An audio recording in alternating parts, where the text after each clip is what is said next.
Mais bienvenue à cette session-là, à cette inauguration de de ce groupe que j'espère que ça va agrandir et conquérir des personnes d'un peu partout, de plusieurs nationalités. Moi, j'avais nommé ça un réseau international, mais c'est plutôt un réseau francophone parce que ça sera tout fait en français. Et puis dans le futur, ouais, pourquoi pas en anglais, mais pour l'instant, tout sera en français. Donc, moi, je pense qu'il faut baptiser ça de réseau francophone autour des rapports entre le théâtre et neurosciences. Bienvenue, merci d'être là. C'est un moment important, c'est une petite rencontre, mais c'est un moment important pour moi et j'espère vraiment que tout ce que je vais apporter là pourra effectivement être utile dans votre vie, que ça soit professionnel ou personnel. OK? Donc, j'ai nommé ça de le cerveau en scène parce que même si on sait très bien que ce dialogue entre le théâtre et les neurosciences, c'est pas une voie uniquement, c'est une voie d'un aller-retour. Et oui, le théâtre, il a beaucoup apporté déjà aux neurosciences et il apporte encore. Il n'y a pas que les neurosciences appliquées au théâtre qui nous fait évoluer dans notre métier. Mais si on pense au tout les débuts de ce dialogue entre le théâtre et neurosciences, tout ça a commencé avec cette jolie dame-là qui s'appelle Susanna Bloch. Je ne sais pas si vous la connaissez, si vous avez déjà entendu parler de Susanna Bloch. Alors, Susanna Bloch, elle est toujours vivante, heureusement, elle est toujours là. Elle est d'origine allemande, mais elle habite en Chili depuis toute petite. Donc, c'est là-bas qu'elle a commencé ses recherches. Et elle, l'histoire, elle est très intéressante parce qu'elle voulait devenir une comédienne. Et alors, elle a commencé une fac de théâtre pour devenir comédienne au Chili. Et là, elle était obligée de faire face à ses émotions et elle a trouvé beaucoup de difficultés.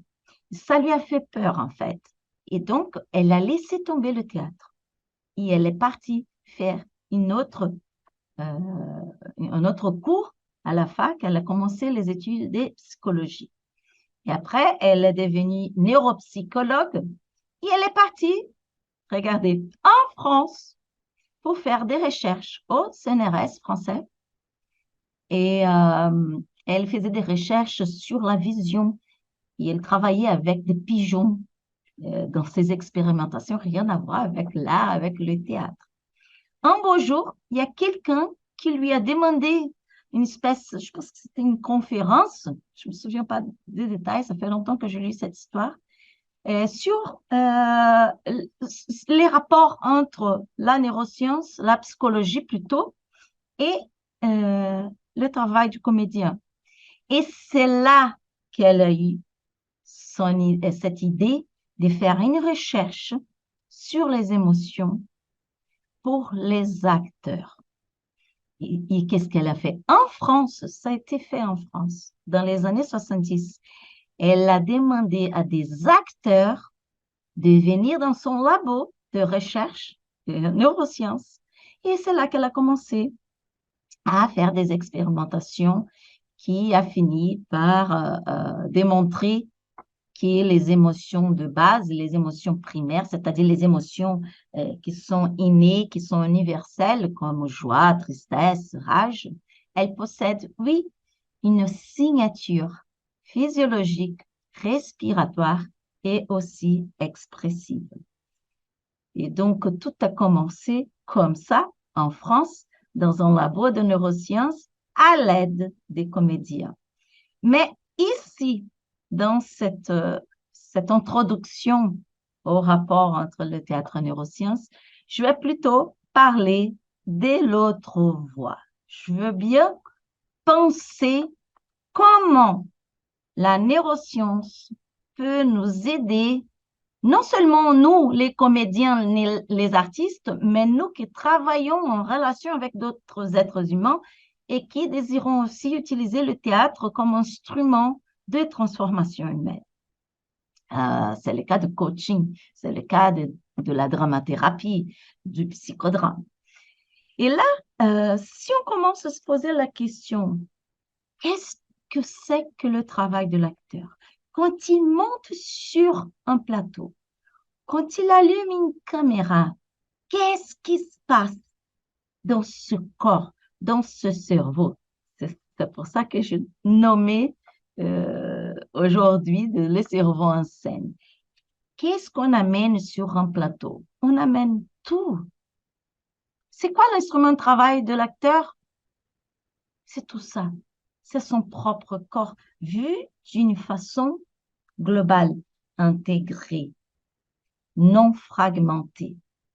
Et quand un acteur, il met les pieds sur scène, il amène avec lui toute son histoire, oui, mais toutes ses facultés.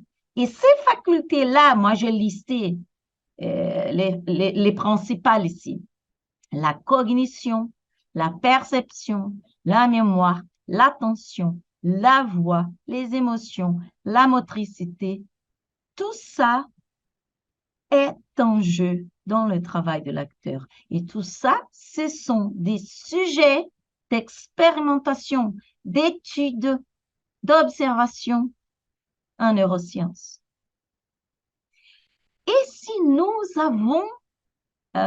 si nous pouvons assimiler tout ce savoir, par exemple, autour de la mémoire, qu'est-ce que les études autour de la mémoire puissent nous apporter pour qu'on améliore notre jeu et notre usage du théâtre, que ce soit à un but esthétique ou thérapeutique ou pédagogique aussi.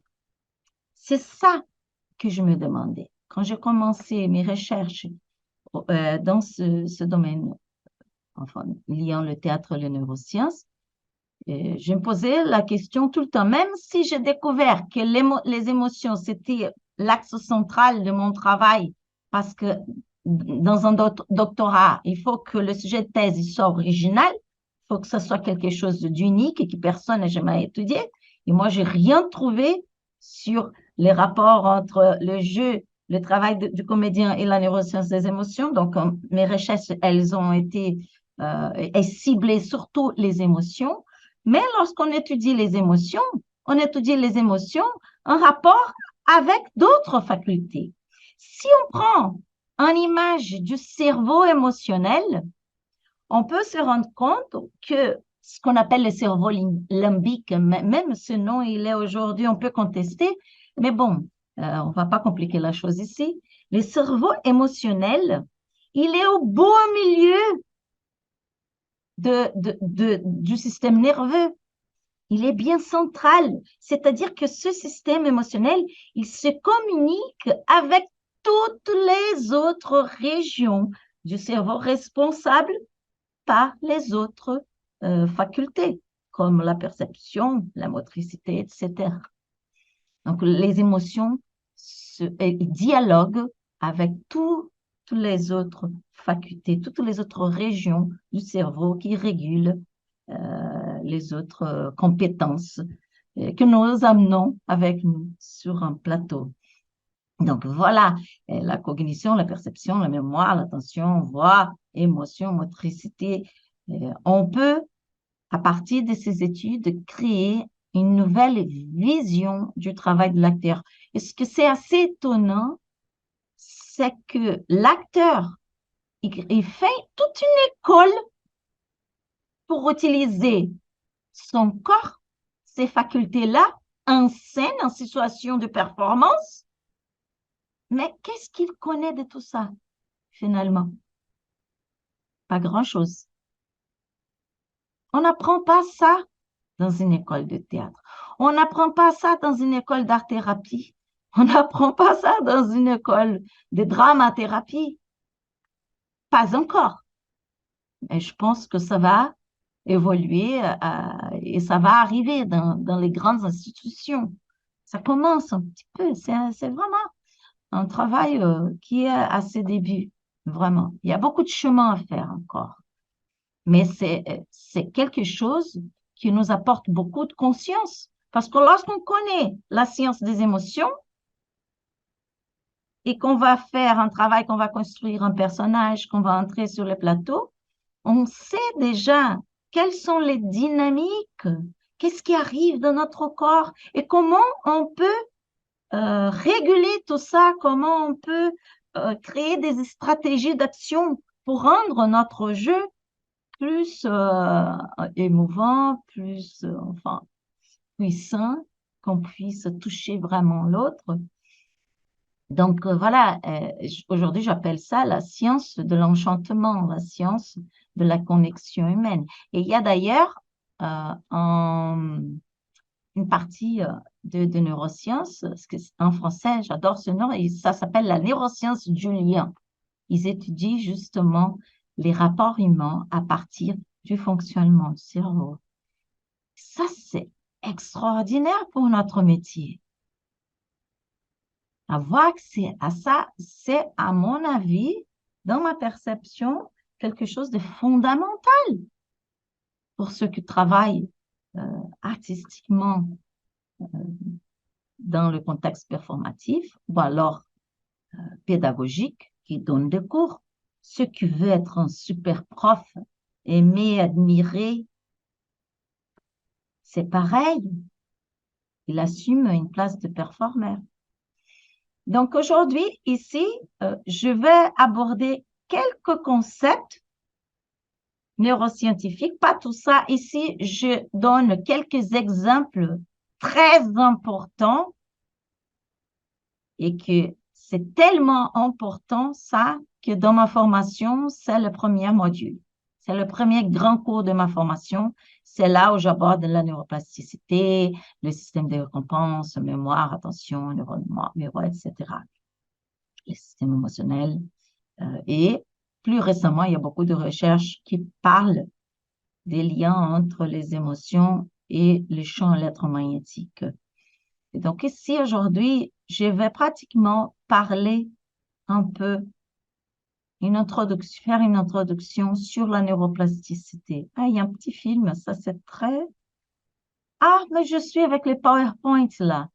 Ah, j'ai ouvert le PowerPoint, j'ai pas ouvert le PPT, les diapos. C'est pas grave. Bon, ça c'est une petite vidéo que... Ah non, ça marche. Ah bah voilà, c'est bon. Je me suis trompée. Et là, ce sont les neurones qui cherchent d'autres neurones pour créer de nouvelles connexions. C'est trop mignon, ça. C'est trop joli, je vais remettre. Ah, je croyais que c'était le PDF. Non, mais c'est le PPT, c'est bon. C'est ça qui arrive lorsque notre cerveau il met en route ce processus de la neuroplasticité. Je vais expliquer tout ça. C'est très joli. Et les neurosciences euh, a vécu son grand boom vers la fin du XXe siècle, justement à cause de ce savoir-là.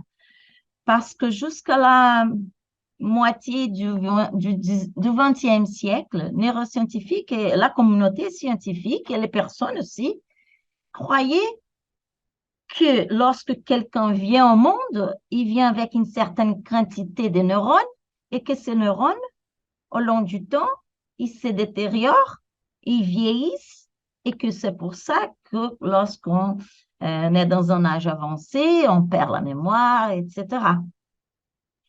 Mais les études sur la neuroplasticité ont bien prouvé que c'est pas comme ça du tout et qu'on peut, oui, jusqu'à la fin de notre vie, mais quand je parle fin de notre vie, c'est vraiment 90 ans environ, on peut, oui, produire toujours de nouvelles connexions cérébrales. Pourquoi ça, c'est très important? Qu'est-ce que la neuroplasticité? La neuroplasticité, comme le nom l'indique, c'est le cerveau plastique. Un cerveau plastique, c'est un cerveau qui se transforme, qui modifie sa forme, qui modifie sa plastique. Donc, notre cerveau, il est toujours en train de se modifier depuis notre vie dans le ventre de notre maman. C'est là que ça commence, les processus neuroplastiques. D'abord, pour former les grandes régions du cerveau, la macro-anatomie cérébrale, et après, ça va vers la micro-anatomie cérébrale. Et c'est là qui nous intéresse, parce qu'on ne peut pas construire un nouveau cervelet, par exemple, avec un travail neuroplastique. Mais on peut opérer sur les micro-connexions, la micro-anatomie cérébrale. Et pourquoi ça, c'est important? Il y a un auteur que j'adore qui s'appelle Joseph Ledoux. Et lui, c'est un spécialiste dans les études des émotions. Je ne sais pas si son bouquin est ici. Non, pas dans cette étagère-là. Et lui, il a une phrase que j'adore. Il dit que vous êtes vos synapses. Nous sommes nos synapses. C'est un peu réductionniste à un premier abord. Mais finalement, qu'est-ce qu'il veut dire? Notre cerveau, il se forme. Toutes les connexions que moi, Doris, aujourd'hui, le 26 février 2023, j'ai un cerveau qui a été construit à partir de toutes mes expériences de vie, de tout ce que j'ai pu sentir, que j'ai vu, que j'ai écouté, que j'ai étudié, que j'ai pu observer, que mon corps a capté. Notre cerveau est une espèce de résumé de toutes nos expériences de vie. Et ça veut dire que chaque personne, chacun parmi nous, nous avons un cerveau unique. Il n'existe pas des cerveaux qui sont pareils. C'est pour ça, quand on voit, par exemple, des jumeaux, il y a beaucoup de recherches que les scientifiques essayent d'étudier des jumeaux qui ont à la base une même structure génétique, mais qui sont des personnes différentes. Pourquoi? Ce sont les expériences de vie qui vont construire notre cerveau. Et ça, attends, est-ce que ça ne marche pas? Et la neuroplasticité, elle est là, oui, pour guérir beaucoup des maladies. Il y a beaucoup d'études qui ont été faites. L'histoire, il y a un livre, il n'est pas ici non plus, mais il s'appelle, oh là, je pense que c'est guéri à travers la neuroplasticité. C'est de Norman Deutsch, le nom, Norman Deutsch. Et dans ce livre, il y a il raconte l'histoire de la neuroplasticité. Et il y a une histoire qui est assez frappante, qu'un neuroscientifique, il a eu son père qui a eu un accident et il ne pouvait plus marcher. Et donc, qu'est-ce qu'il a fait? Il a pris son père, il l'a mis par terre comme un bébé. Il a commencé à apprendre à marcher comme un bébé, comment faire avec un bébé. Et au bout de enfin, 2, 3 ans, je ne me souviens plus de détails, il a repris sa faculté motrice. Il a recommencé à marcher. Il a appris son cours à la fac. Il était professeur. Il a repris son boulot. Et après, il est mort d'un arrêt cardiaque. Et quand il est mort, son fils a voulu savoir ce que s'est arrivé avec lui. Il a ouvert le corps de son père pour savoir. Et là, il a vérifié qu'il avait, je sais pas, 80% de son système nerveux, il était abîmé. Il a tout reconstruit. Donc, voilà une petite histoire, c'est assez étonnant. Mais ça, oui, c'est une grande...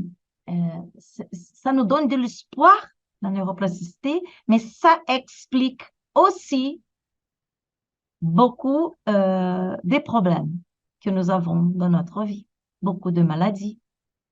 C'est pour ça que j'ai mis là. La neuroplasticité, elle est pour le meilleur mais aussi pour les pires.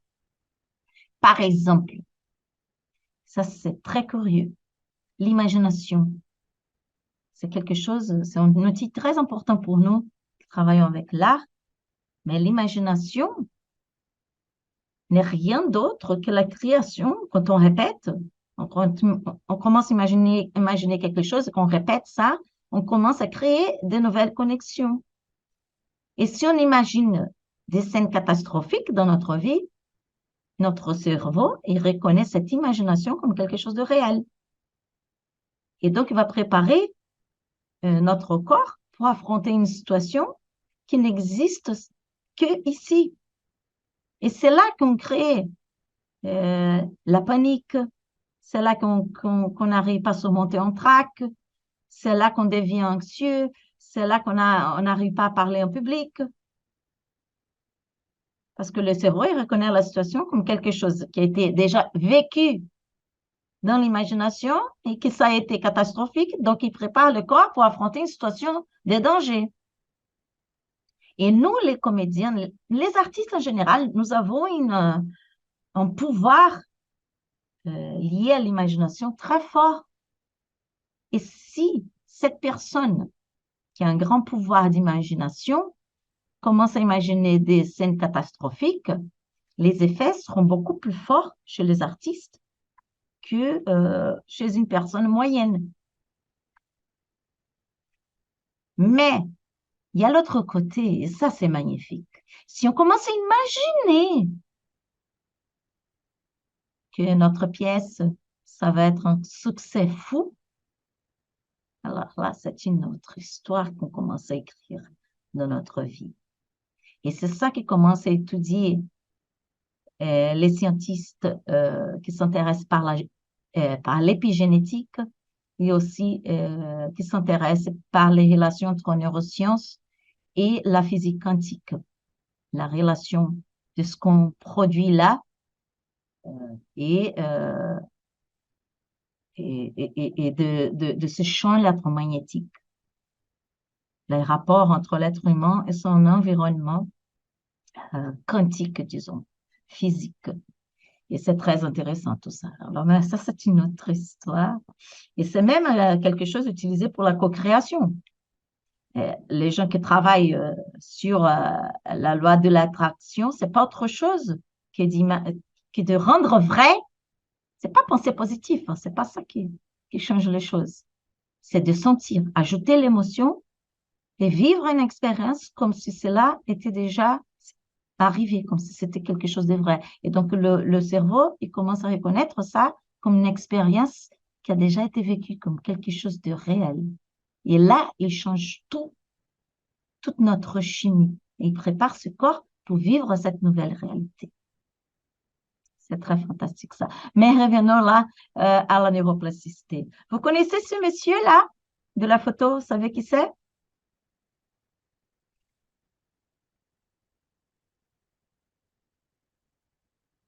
Je n'écoute pas. Vous pouvez ouvrir le microphone ou écrire, je ne sais pas où il est le chat. Je vais voir. Euh, comment le cerveau met en route le processus de neuroplasticité? Je vais y arriver. Je vais arriver là. Alors, ce monsieur-là, il s'appelle Yoshio Oida. C'était l'acteur principal de la troupe de Peter Brook à Paris. Yoshio Oida, c'est un acteur japonais. Il est toujours là. Il est bien âgé, mais il est toujours là. Et qu'est-ce qui lui est arrivé? Quand il est arrivé à Paris pour travailler avec Peter Brook, il était déjà un acteur formé avec une carrière solide au Japon, mais il travaillait dans un théâtre japonais assez rigide. Et il ne faisait que ça de sa vie. Lorsqu'il arrive ici, qu'il doit faire des exercices d'improvisation afin de se lâcher, il n'arrivait pas, il a paniqué. Il sentait qu'il ne pouvait faire tout ce qu'il pouvait faire dans le théâtre, c'est ce qu'il avait appris au Japon. Ce théâtre extrêmement codé. Et petit à petit, il a commencé à laisser de côté jusqu'au jour où Peter Brook lui a dit, Yoshi, plus jamais vous allez représenter en japonais ou le Kyogen, c'était le théâtre qu'il faisait. Laisse tomber, plus jamais ici dans mon théâtre, tu vas jouer comme chez toi. Et donc, il était obligé de laisser de côté euh, beaucoup enfin, de connexions qu'il avait déjà formées dans son cerveau pour travailler à la mode de Peter Brook. Et il explique dans ses bouquins, moi j'adore ses livres, je conseille à tout le monde de le lire. Il raconte cette histoire. Je crois que c'est L'acteur invisible, si je ne me trompe pas. Il a 3 livres, mais je ne sais pas dans lequel il raconte cette histoire. Et je crois que c'est L'acteur invisible. Et il a dû tout refaire, c'est-à-dire qu'il a dû arrêter de jouer comme il avait appris pendant toute sa vie. Et quand on arrête de faire quelque chose, les connexions qui garantissent la vie, l'existence de cette pratique, de cette habilité, de cette compétence, et commence à se défaire. Et comme il commençait à jouer dans la troupe de Peter Brook, il a appris une autre manière de faire du théâtre. Il a commencé à créer de nouvelles connexions. Il a commencé à apprendre. Apprendre n'est rien d'autre que créer de nouvelles connexions. C'est ça. Lorsqu'on apprend quelque chose, on est en train de créer de nouvelles synapses. Alors, la question, comment on met en route ces processus de la neuroplasticité? La façon principale, c'est la répétition. Lorsqu'on répète quelque chose, ça va tomber dans l'automatisme. Et l'automatisme n'est rien d'autre que la création des synapses qui vont garantir un modèle de comportement, un modèle de réaction, un modèle de pensée. Donc, quand on commence à répéter quelque chose, on crée de nouvelles connexions. On change la microanatomie cérébrale de notre système nerveux. Et donc, quand on pense à l'acteur, qu'est-ce qu'il fait? Il répète tout le temps. Il répète le texte. Répète, répète, répète, répète, répète. Il répète un geste. Il répète une manière de réagir sur un plateau. Il répète toute la pièce. Il répète tout le temps. Il ne fait que répéter. L'acteur, il est tout le temps en train de créer de nouvelles connexions dans le cerveau. Alors, quand on pense en personnage, ça c'est très intéressant. Qu'est-ce qu'incarner un personnage? Lorsqu'on commence à répéter une manière d'être, une manière de parler, avec un texte, un geste, un regard, une émotion, on crée un nouveau modèle de comportement, on répète, on crée des connexions. Et c'est pour ça qu'on est capable de répéter à chaque fois, à chaque nuit, la représentation. Jusqu'au point où ça devient vraiment incarné dans le sens biologique. Incarner un personnage, c'est construire ces modèles, un modèle de comportement dans notre cerveau. Et des fois, ça peut poser problème. Quand, par exemple, Meryl Streep a raconté, quand elle a fait le diable s'habille en Prada, qu'elle est tombée dans une grande dépression après, parce qu'elle vivait tout le temps comme son personnage Miranda. Elle a créé ça dans son cerveau. Et elle a porté ça avec elle pendant un moment. Et c'est pour ça aussi que lorsqu'on arrête de faire une pièce, on commence à oublier le texte. Quand on n'utilise pas quelque chose, le texte, le cerveau, il défait les connexions parce qu'il sait, ah, ça c'est plus utile, donc on va libérer de l'espace pour autre chose, pour apprendre autre chose. Sinon, imagine, si on n'était pas capable de défaire des connexions, notre cerveau, il allait grandir tellement parce que les connexions, ce sont des matières biologiques, hein. C'est de la matière. Le cerveau, il allait commencer à grandir, mais notre crâne, il est soudé. Imaginez la pression que ça allait faire. Donc, on est obligé de défaire certaines connexions pour pouvoir créer d'autres connexions à la place. Sinon, notre cerveau il ne va pas supporter le nombre de connexions. Notre crâne, il n'est pas élastique. C'est pour ça que quand je suis partie en France, que je parlais très bien l'anglais, je commençais à oublier l'anglais. Je commençais à apprendre le français. Et la première fois que je suis allée en France, j'avais 18 ans, je suis allée à travers un programme d'échange et j'habitais chez une famille française et j'allais à l'école, j'étais en terminale. Et, euh, et je me souviens que j'avais un cours d'anglais, je me disais, ah, anglais, ça va être cool, facile pour moi. Mais non, je commençais, j'oublie tout, j'oublie des mots banals. Et aujourd'hui, je me rends compte que mon cerveau, il prenait la place qui était réservée à l'anglais pour créer de nouvelles connexions, alors que j'apprenais et j'étais en train d'apprendre le français. Parce que j'étais chez une famille française, je parlais français, français, français, français. Et c'est là, il a pris, comme je pratiquais plus l'anglais, il a pris la place de l'anglais et j'oubliais.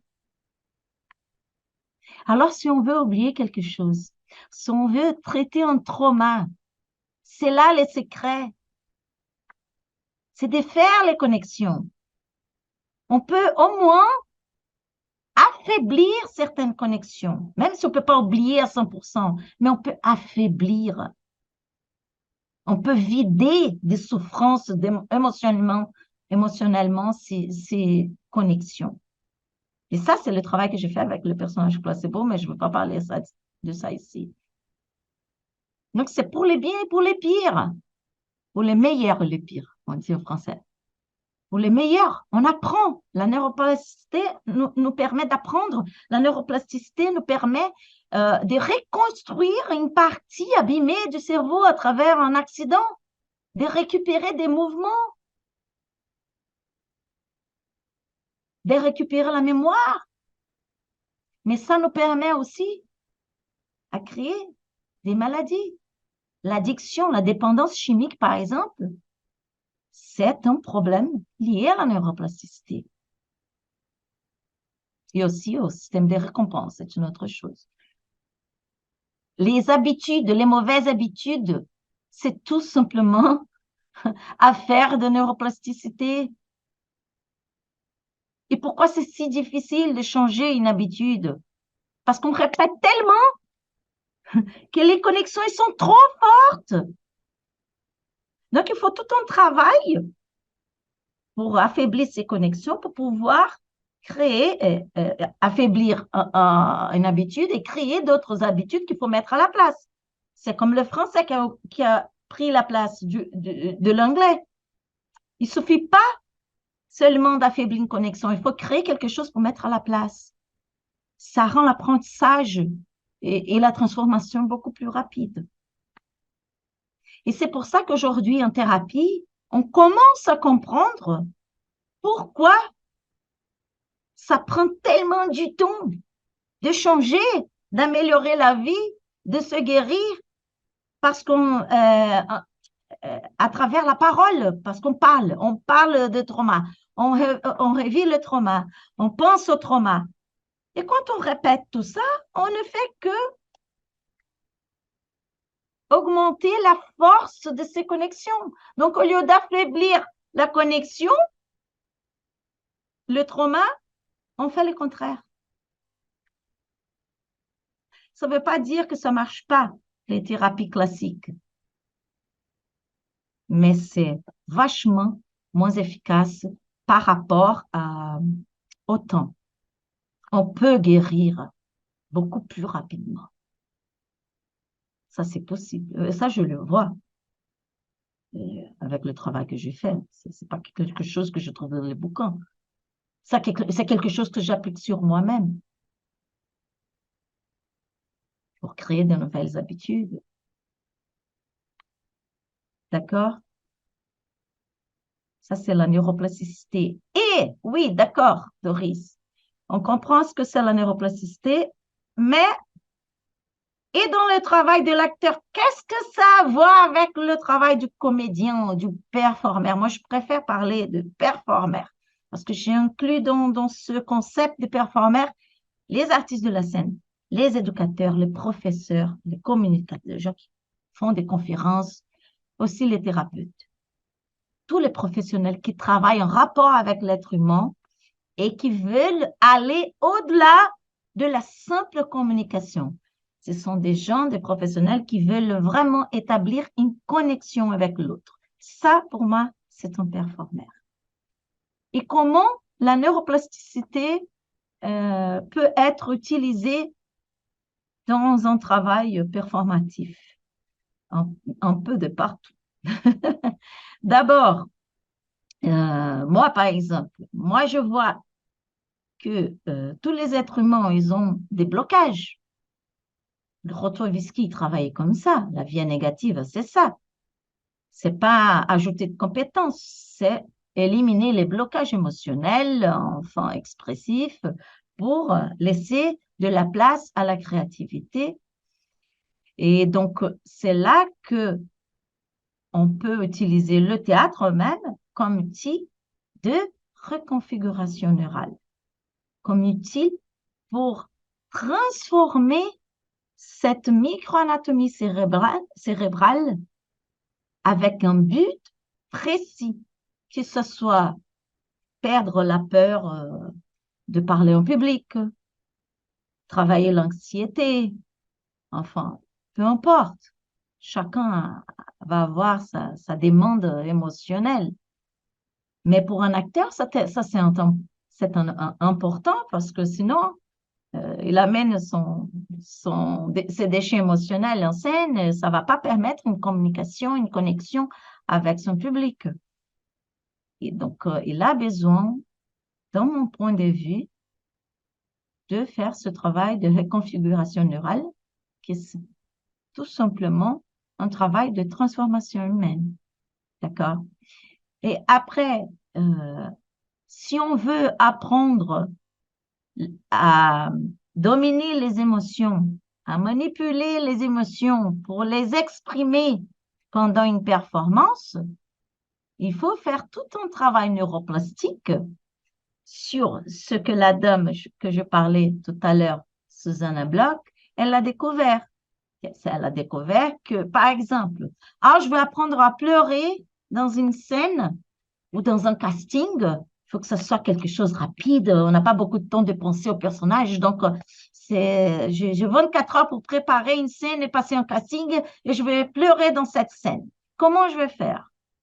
Si vous apprenez les modèles respiratoires et expressifs de la tristesse, dont le résultat physiologique, l'un des résultats physiologiques sera verser de larmes, et que tu répètes, il faut répéter, s'exerciter, c'est une pratique parce qu'il faut construire des nouvelles connexions pour cette compétence, pour pleurer à partir de la respiration.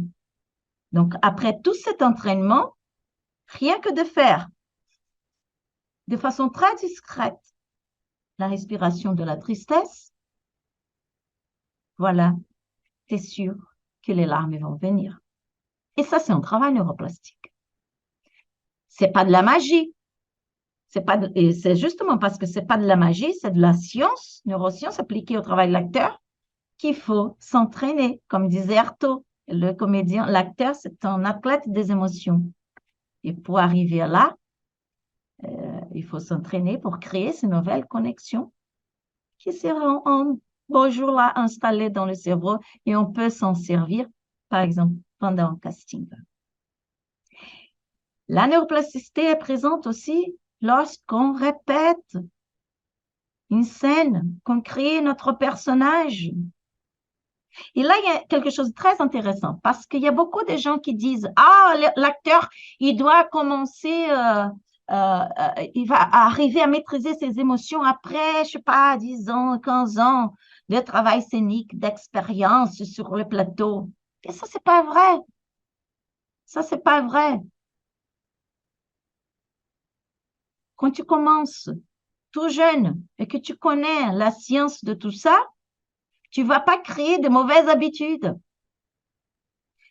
Moi, je dis par exemple à mes élèves de ne jamais mémoriser un texte avec des intentions émotionnelles. Parce qu'on commence à créer tout de suite, dès qu'on commence à répéter, des connexions pour ce texte-là. Et après, si on veut changer, on se dit, oh non, c'est un peu trop forcé, c'est un peu trop cliché. Ça y est, c'est fait. On a déjà créé des connexions. Après, on aura deux boulots à faire, de faire ces connexions pour mettre quelque chose à la place.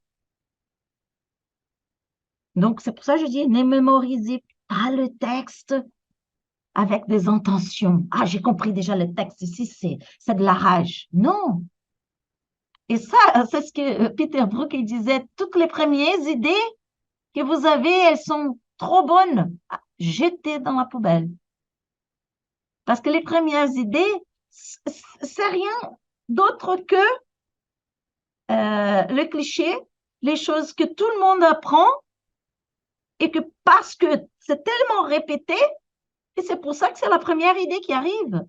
Il y a tellement de connexions. L'automatisme, il a tellement été bien fait que on pense qu'on a eu une belle idée, voilà cette idée pour cette scène-là, c'est la pire de toutes. Et Peter Brook, il savait à partir de son travail que c'était pas bon. Et aujourd'hui, on peut comprendre à partir de la neuroplasticité pourquoi c'est pas bon. Ce sont des idées que les autres ont mis dans notre tête. Tellement on a écouté, tellement on a vu. Donc, c'est les clichés, c'est le déjà vu. Donc, les premières idées, on les met dans la poubelle. Et ça, c'est une affaire de la neuroplasticité aussi.